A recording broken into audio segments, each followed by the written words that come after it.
Fred VanVleet was never supposed to succeed in the NBA.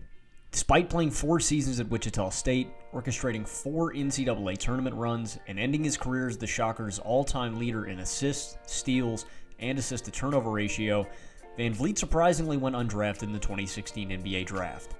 Convinced he was a lock to be a first-round pick in the draft, VanVleet hosted a party and surrounded himself with friends and family on draft night in preparation of a life-changing moment. One that ultimately never came. But FEV didn't let this supreme letdown stop him from pursuing his dreams. That night, he delivered a speech to his friends and family. Obviously, everybody dreams to get drafted, as a kid growing up. Everybody want to get picked, but at the end of the day, man, it's about making money. Obviously, I'm disappointed, but I just want to thank everybody for coming out. Definitely going to drink a lot tonight. Enjoy this process. Again, just thank everybody for coming out. My story going to end here. It's just the beginning. It don't really make sense for my story if I did get picked. I've been against the odds my whole life. Freddy Buckets has always been an underdog. But like Mark Twain said, it's not the size of the dog in the fight, it's the size of the fight in the dog. After going undrafted, VanVleet grinded in the Summer League to get a shot in the G League, where he absolutely balled out, averaging 22 points per game and 11.5 assists per game en route to leading the Raptors 905 to a G League championship. Freddy would finally crack the Raptors' NBA rotation in 2018, and in the following season became an integral part of Toronto's 2019 championship run off the bench. Freddy Buckets even set the record for the most three-pointers made off the bench in a single NBA Finals and played a major role in locking up Steph Curry for 6 games in Toronto's signature box-and-one defense. After becoming a champion, Freddy became a full-time starter in Toronto's rotation and has helped anchor both the perimeter of the offense and the defense since getting the starting nod. But this season, Fred VanVleet has gotten even better. Freddy Buckets is averaging career highs in points per game, assists per game, rebounds per game, and true shooting percentage. But how exactly is Freddy Buckets playing the best basketball of his career this season? Well, we can start with the career-high volume and efficiency from three-point land and his production out of the pick and roll. Freddy is attempting nearly 57% of his shots from behind the arc, the highest percentage of his shots from deep in his career, and he's hitting them at just above a 39% clip. He's always been a tremendous shooter from 3, but he's attempting them at career-high volume too, with nearly 10 a game. He uses screens to open up these looks from behind the arc, but to also get into the lane. From there, Freddy dissects the defense with open lanes they give him or gets into the mid-range for a pull-up jumper. Fred is an ideal floor general. He's an unselfish ball mover in the flow of an offense and a super intuitive and instinctive passer. If you have a sliver of space in the paint or have a mismatch inside, Freddy is going to find you. Whether if that's rifling a bullet to the interior or using his deceptive eyes and head fakes to freeze the defense momentarily to open up more space for a cutter. Outside of being a great floor general and great playmaker, he's been one of the most prolific pick-and-roll scorers in basketball, ranking in the 74th percentile of pick-and-roll ball handlers, also averaging the 17th most points per game out of the pick-and-roll in basketball.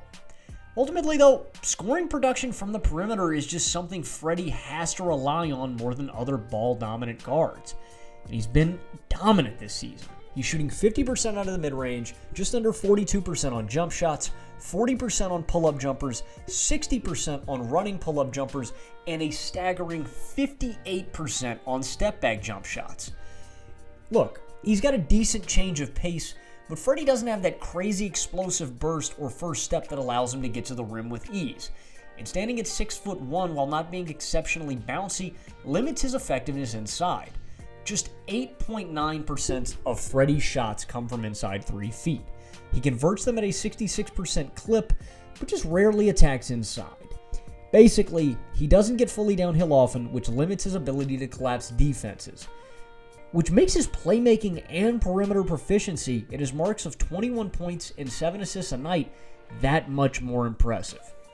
So, Freddy is playing the best basketball of his life. He's shooting career-high volume from deep and almost on career-high efficiency, and this is the best playmaking version of Freddy that we've ever seen.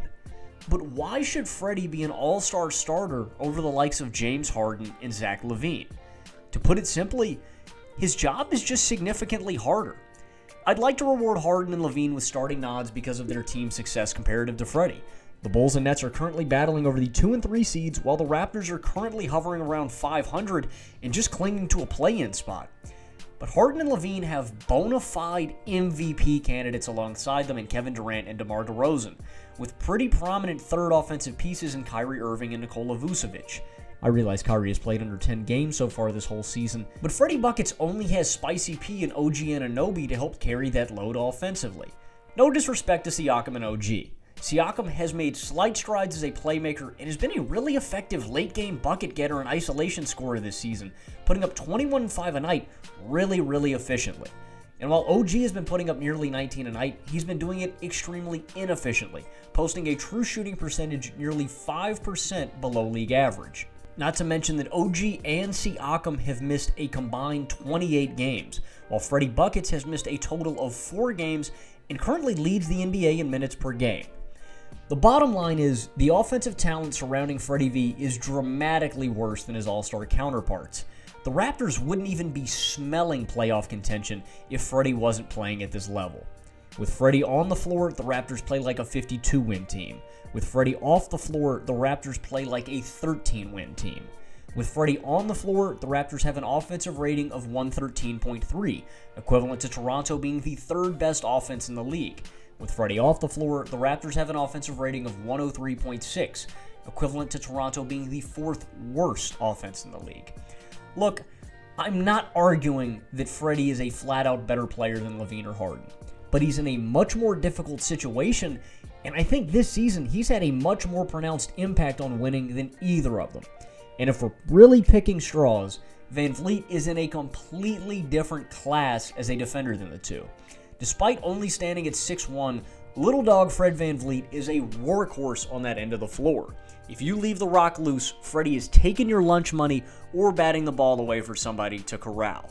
He's got active hands, great reaction time, and he is a straight-up hustler. He's 2nd in deflections per game with 3.8 and 4th in loose balls recovered per game in 1.2. He's a junkyard dog, and he's a genius-level defender.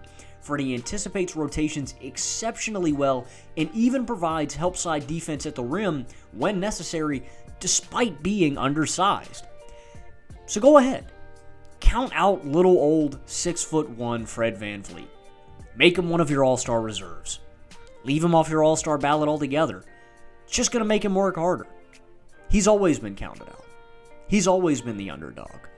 He's always been the hungry dog. And the hungry dog is always going to hunt better. The hungry dog is always going to run faster. The hungry dog is always going to hustle harder. Because he has to. For survival. If you won't give Fred VanVleet your respect, he's going to take it. Hey guys, if you have made it to the end of the video, I thank you so much for watching. And this is one that I was really passionate about again. I feel like because the Raptors are not one of the premier teams out east and don't have a supreme winning record, that Freddie's season is kind of going overlooked. But he's been super impactful this year, and he's one of my favorite players to watch, man. Fred, I know I've beat this analogy like a dead horse, man. The guy is a dog. He is an absolute dog through and through. If you like this type of content, if you like basketball breakdowns, analysis, stuff like this, stick around on the channel. Feel free to subscribe. Feel free to check out a myriad of the other videos that are on the channel. My buddy Carson just recently did one on Nikola Jokic and Ant Simon's breakout season. If you're interested in basketball podcast content, we upload all of our podcasts to all podcast streaming platforms, Spotify, Apple Podcasts, and we also live stream our podcasts. NFL shows on Monday throughout the playoffs, and NBA shows on Wednesday, and you can find those on Twitter and on Twitch at Nerd_Sesh. If you are interested in even more Nerd Sesh content, you can find us graphical content, clips from the pod. You can find us on Instagram and on TikTok at Nerd Sesh. And with that, I again thank you guys for watching. Nerd Sesh should be nothing without the fans. I love you guys, and I hope to see you soon. Peace.